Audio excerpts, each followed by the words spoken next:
The last time he was seen was with a King County police officer. There was a disturbance at his house, and Sergeant Bachmeyer, the patrol supervisor at that time, had contacted him at home and transported him to the Fall City substation. Gula began by reviewing the responding officer's log of the August 10th incident. Records showed that Sergeant Matt Bachmeyer had taken Wren to a nearby police station, taken a statement, then released him. Hoping for more detailed information, Detective Gula put in phone calls to Sergeant Bachmeyer. While waiting for a response, he continued his investigation. He questioned Wren's neighbors. One, Richard Pettigrew, recalled that the last time he saw Wren was on August 10th. He reported seeing Wren driven away in a police car following a fight between Wren and his roommate, Emmett Marcel. Real angry. Richard described Emmett Marcel as a dangerous and angry person. All of the neighbors felt certain Marcel had something to do with Wren's disappearance. Detective Gula ran Marcel's name through the law enforcement database. Marcel had recently been put in a Tacoma jail for an unrelated traffic violation. For investigators, it was time to pay a visit to the prime suspect in James Wren's disappearance. Police in King County, Washington searched for 35-year-old James Brad Wren, reported missing by his parents. Wren's roommate, Emmett Marcel, was quickly becoming the prime suspect. Police went to question him in a Tacoma jail, where he sat for unrelated traffic violations. Is your name Emmett Marcel? Yes. Marcel agreed to take a polygraph. He appeared unconcerned and claimed to have no idea about where Wren might be. Did you or did you not? On the evening of August 10th, the day Wren was last seen, Emmett claimed he was with a friend in nearby Tukwila, Washington. You do not know why. Though the polygraph strongly indicated he was telling the truth, investigators were unconvinced. They obtained warrants to search Marcel's car. On the floorboard, investigators found a prescription bottle with Wren's name on it. They also found a hammer with a reddish-brown substance on it.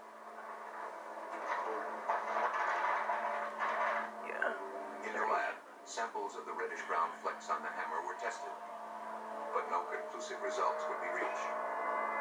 The samples were too deteriorated. The case against Marcel seemed to be going nowhere. A search warrant was obtained for Marcel and Wren's residence. Inside, a suspicious stain on the carpet drew the investigators' attention. Samples of the stain were preserved on swabs. Detectives hoped this was the break they needed. We're thinking this is a pretty substantial piece of evidence. We sent it off to the crime lab for processing. And what we find out is that it's bovine or cow's blood. With no physical evidence tying Marcel to Wren's disappearance, he was eliminated as a suspect. They hoped that Officer Bachmeyer, who had taken Wren's statement on August 10th, could shed some light on the disappearance. After several weeks, Bachmeyer finally contacted detectives and came in for questioning. He apologized for the delay, saying he was under a lot of pressure, which was recently compounded when his home had been burglarized and set on fire. In fact, he explained that when he responded to the 911 on August 10th, he recognized Wren. Bachmeyer was certain Wren was the person he had seen fleeing from his house after it had caught fire. When Wren was brought in to file his complaint, Bachmeyer confronted him about the arson. Wren admitted to the crimes. But after writing out his confession, Wren stormed out of the station.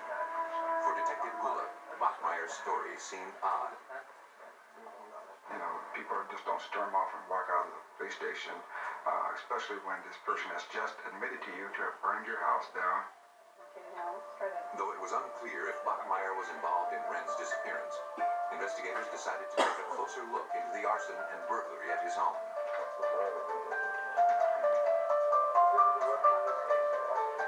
Detective Gula met with the Renton PD arson investigators who had been the first to look into the fire at Bachmeyer's house. After first believing the motive behind the fire was possibly an act of revenge by a criminal, they were now convinced Bachmeyer had set the fire himself.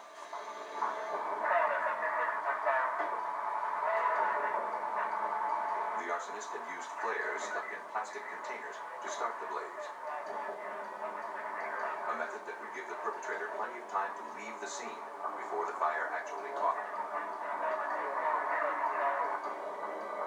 The investigation further revealed numerous valuable items, including jewelry, limited edition prints, CDs, and leather jackets, had been removed from the house prior to the fire and stored in the garage to avoid being damaged. King County Sheriff's Detective Sue Peters also worked the investigation.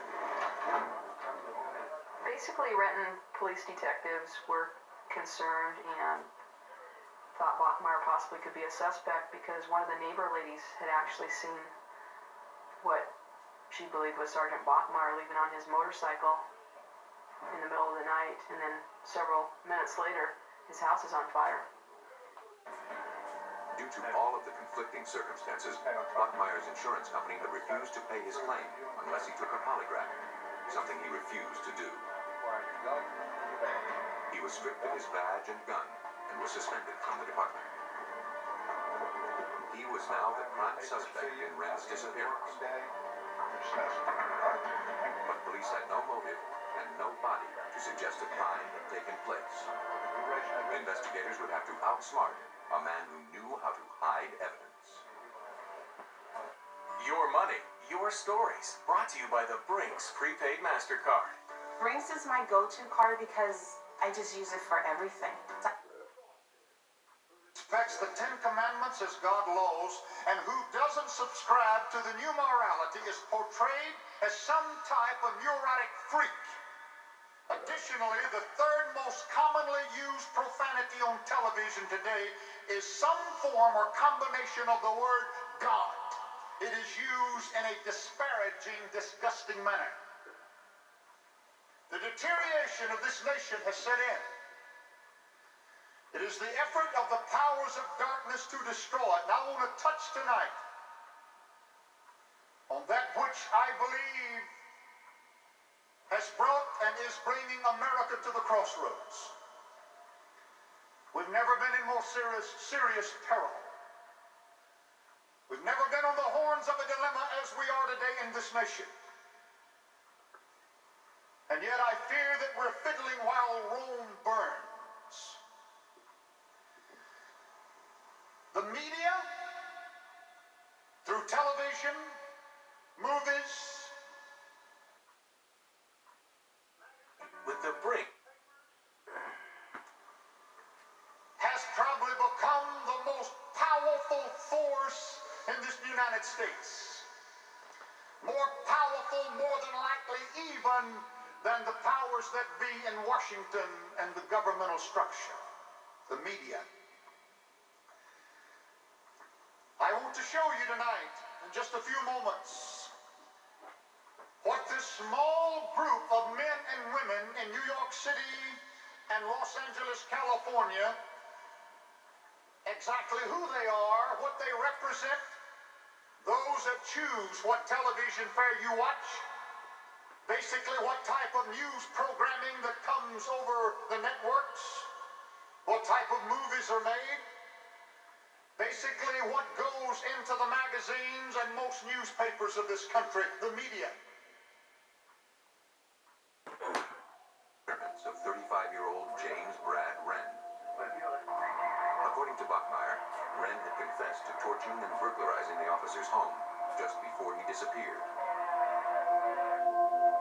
A copy of Wren's confession to Sergeant Bachmeyer was obtained.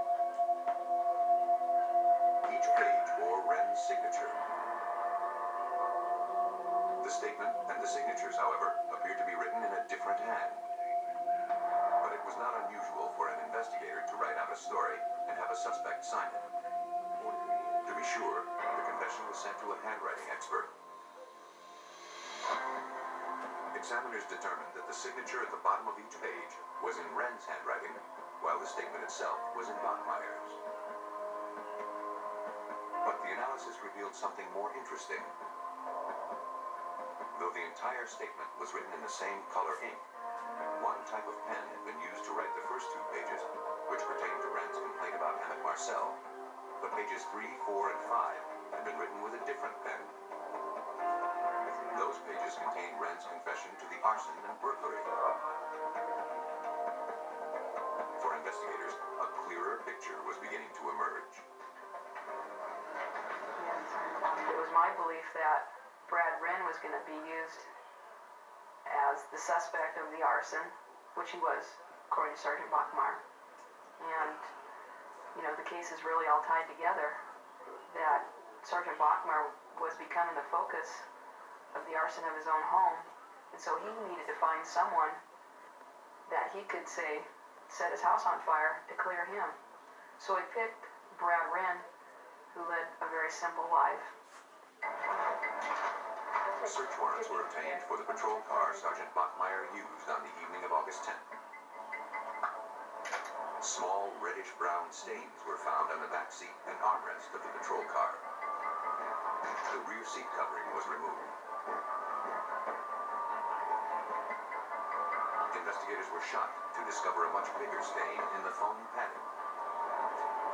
It appeared a large amount of substance had seeped through the upholstery and into the cushion. Samples of each stain were taken to the crime lab. They all tested positive for human blood. When confronted about the evidence, Bachmeyer stated Wren had experienced a nosebleed while in the patrol car. You being the one. Police didn't buy it. Examiners developed experiments to determine how much blood it would take to leave such a large stain under the patrol car's rear seat. By using different amounts of human blood to soak the back seats from similar patrol cars, criminalists ascertained the absorption rate of the foam padding and the amount of blood needed to make a similar size stain. They determined that a minimum of 200 milliliters, or nearly a cup of blood, was involved. Far more than even the worst nosebleed would produce. Examiners had to prove that the blood in the patrol car came from Wren. But without a body, there were no samples to compare.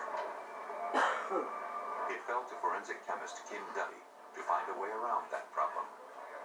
Both his biological parents were still alive and were willing to give blood samples. So our DNA unit took the blood samples from both his biological mother and father and tested it to the question stain on the seat from Bachmeyer's vehicle.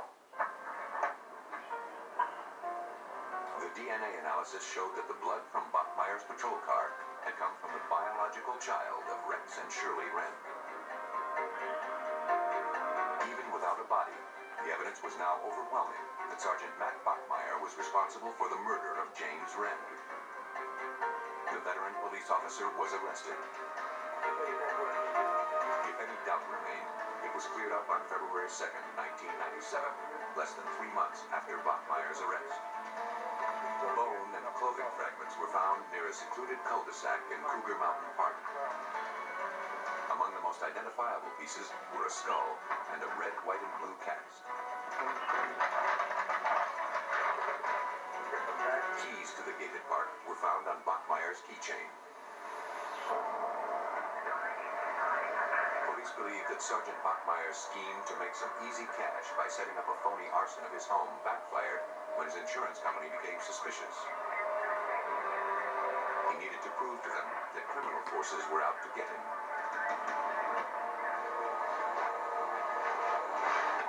Wren became a patsy in his twisted plan.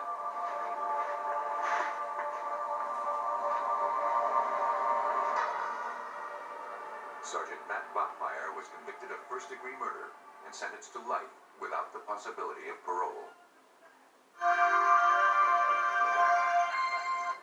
Fred Dinage, murder case book. Next. The Babes in the Woods case reveals a great deal about how